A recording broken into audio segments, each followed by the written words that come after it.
Hello everyone, thank you for joining me again. My name is Clarissa Gossett, and for this video I will show you how I created the USA patches for the back of my denim shirt.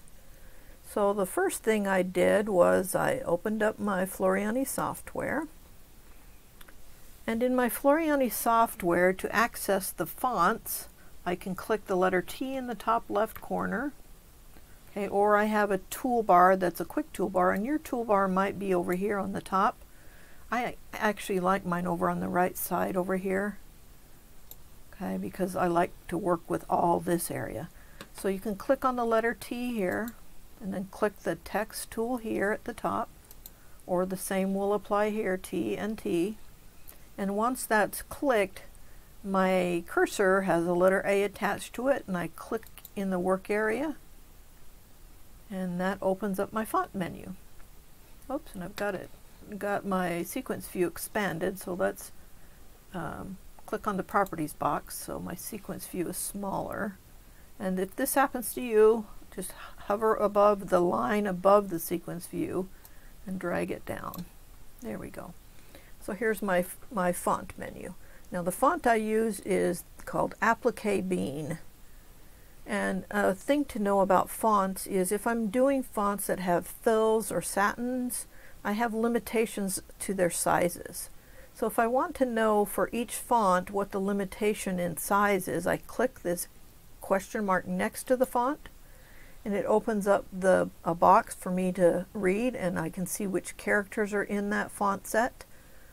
The minimum height, that's the smallest this particular lettering can go, is about 2 inches, and there's no maximum height. So I can make these appliques as big as I want them to be. So we're going to say OK, and we actually made this font about 2.5 inches tall. My ruler happens to be in millimeters. If you want it back to inches, just hover over it and right click, change it to inches. And now my height box in my lettering is inches. So I'm going to change it to 2.48 is good, and click apply. Well, actually I need to type in USA. Oh, and I used the Applique Bean font. Applique Bean, and you can see it in the font list here. I've got some applique fonts that are specific for applique. I stick with Applique Bean. 2.5 height and USA. Click apply. And double click on the magnifying glass for it to fill my entire screen. Okay, I want to select it, so just click the selection arrow. And now I can see that I've got USA, but I don't have a satin or a blanket stitch around this applique. If you watch it stitch out, it's going to just stitch run for my placement, then run to tack down and for me to cut around. And this is a raw edge applique. So there's no satin or no blanket stitch around the outside edge. So I want to add a satin stitch or a blanket stitch around the outside edge. So it's easy peasy to do. If I open my sequence view, and let's expand the sequence view so it's large, click the properties box. If you'll notice, if I click the properties box again, it becomes small, properties box big. And let's click the plus next to USA. I've got a text. I need to break up my text to work with it. That's the important thing to know. So you select it, you right click on it, and you break up your text. Now if I click the plus, I can see the separate sections of my text. So I have 2 runs, one for the placement, one for the tack down and cutting line, placement, tack down, placement, and tack down. Okay, this and this run, I'm going to right click to combine them. Click this run and click control, hold control on your keyboard, right click and combine. And now I've got one piece instead of 2 separate stitchings. And what happened when I broke up the text, it also turned everything to the same color. I still want to keep the tack down line and cutting line a separate color. So I'm going to select the second run on S and the second run on A, and let's change them to a different color.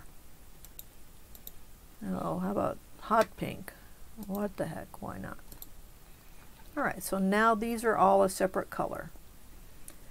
The next thing I can do is my USA, which is the placement line, can be all stitched at once. I don't need to have them separate because they can all stitch in my hoop, and then I know where to place each fabric. So I'm going to select this, and I'm going to then select this and slide it up to join that. I'm going to slide my A up to join that.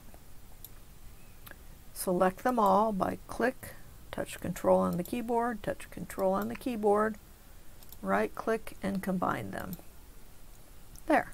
Now that's all one color, all going to be stitched at once. And I like to keep these three separate colors so it will stop. I cut my fabric, stop, I cut my fabric, so let's make this a different color. Let's make this a different color. There we go. Beautiful. So perfect. Now to put the satin stitch around the outside edge. What I'm going to do is I'm going to take the run stitch in my U, that's the second run, this is the placement, the second run, I'm going to select it, I'm going to copy it, I'm going to paste it, so now I have another run, and then I'm going to turn it into a steal stitch.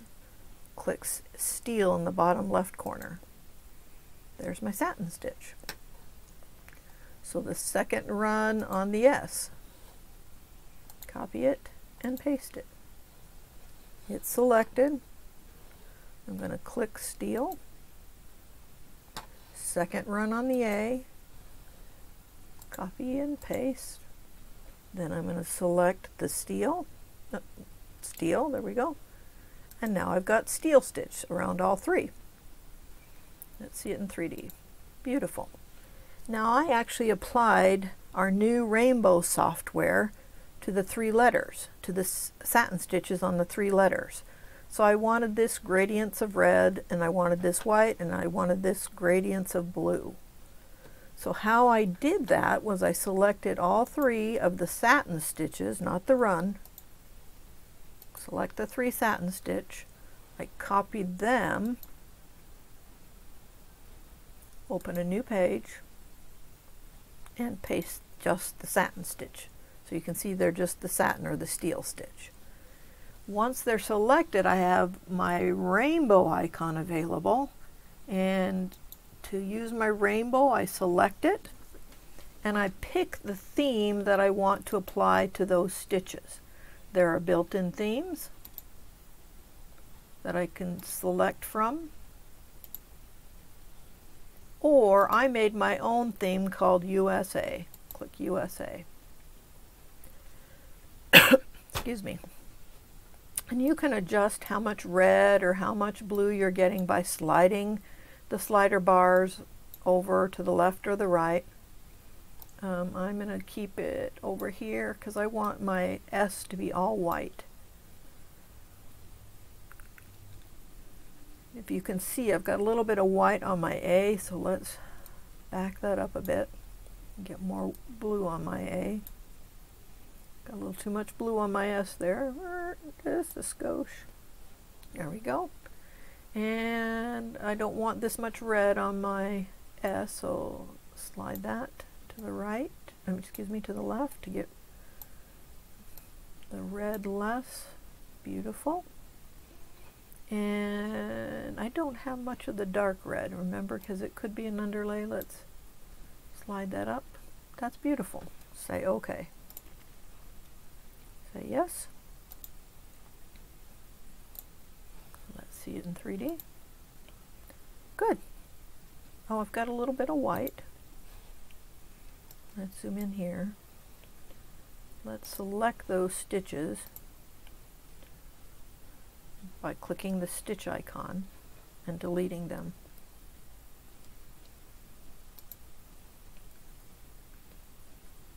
Just click delete on your keyboard and they will delete. One last delete maybe here. There we go. And what I did to fudge it was I just moved these down a little bit to fill in the hole. Whoop, there we go. Just spread out your satin a little bit. You won't even see it because they're so close together. And spread this out a bit. You get the idea. Whoops, I still got one white, don't I? There we go. Whoop. Oh, there's another hiding white. One underneath, one underneath. And there's a little bit more white. Let's delete that to make sure we've got, whoop, too many deleted. And that's how you know you got too many. There we go. Alright, and slide those up. Let's see it in full view, and we're good to go. Alright, so then let's select all of this by selecting Control A. Whoops, I gotta have my selection tool available. Control A. Copy it. Open our original. And we still have the satin stitches or the steel stitches selected, so let's delete them and paste our rainbow on top. Beautiful. Okay, so now as I stitch through, here we go. So there's our tack down. Not our tack down, our placement, excuse me.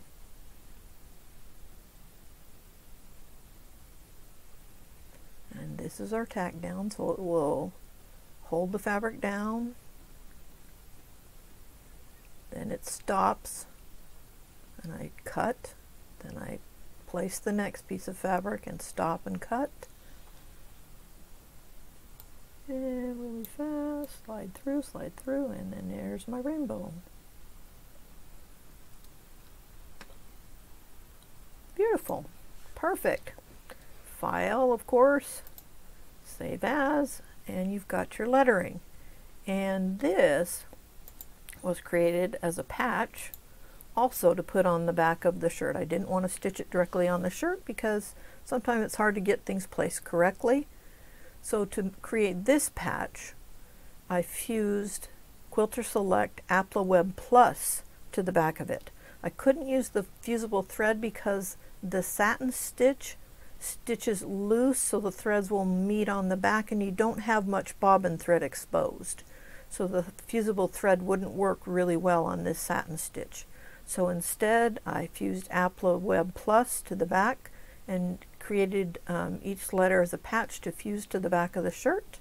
Follow the instructions in the written project, and happy sewing. Enjoy the project and happy Labor Day. That's what this project was written for. Thank you.